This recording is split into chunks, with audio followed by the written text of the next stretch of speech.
They thought he was just a legend, a tale told around campfires to scare teenagers. But what if the Hookman is more than just a story? What if the shadows hold something real, something dangerous, something watching? A couple parks near the edge of the woods, late at night.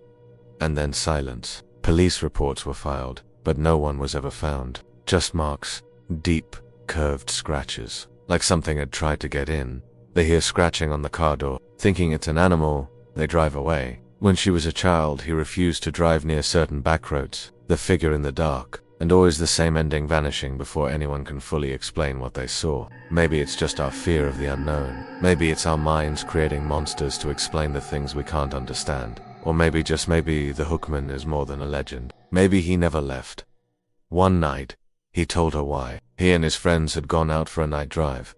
They parked near the lake. Everything was silent.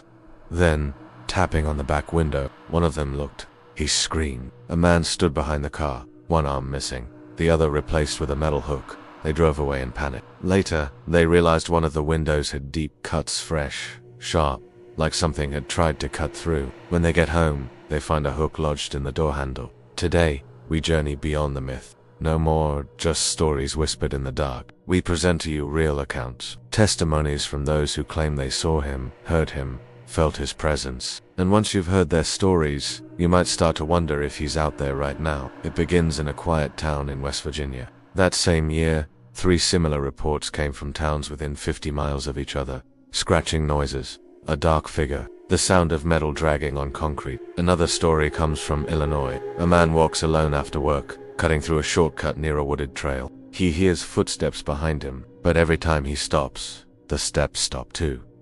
He turns. No one. Then he hears breathing, raspy, uneven. He runs. Behind him, something clangs against the metal railing of a bridge. He turns again. Just shadows. But when he gets home, his jacket is torn down the back. Deep, narrow rips. He never took that shortcut again. Psychologists argue it's mass hysteria, collective fear manifesting through repeated stories. But how do we explain the consistent detail? The scratching, the hook, the figure always lurking, just out of sight. These are not just random events. They follow a pattern, a presence returning, generation after generation, adapting to new times, but keeping the same purpose: fear. We spoke to a woman from Oregon who says her father saw the Hookman in the 1970s. Over the years, these stories have surfaced all over the world. Different names, different places, but always the same warning signs.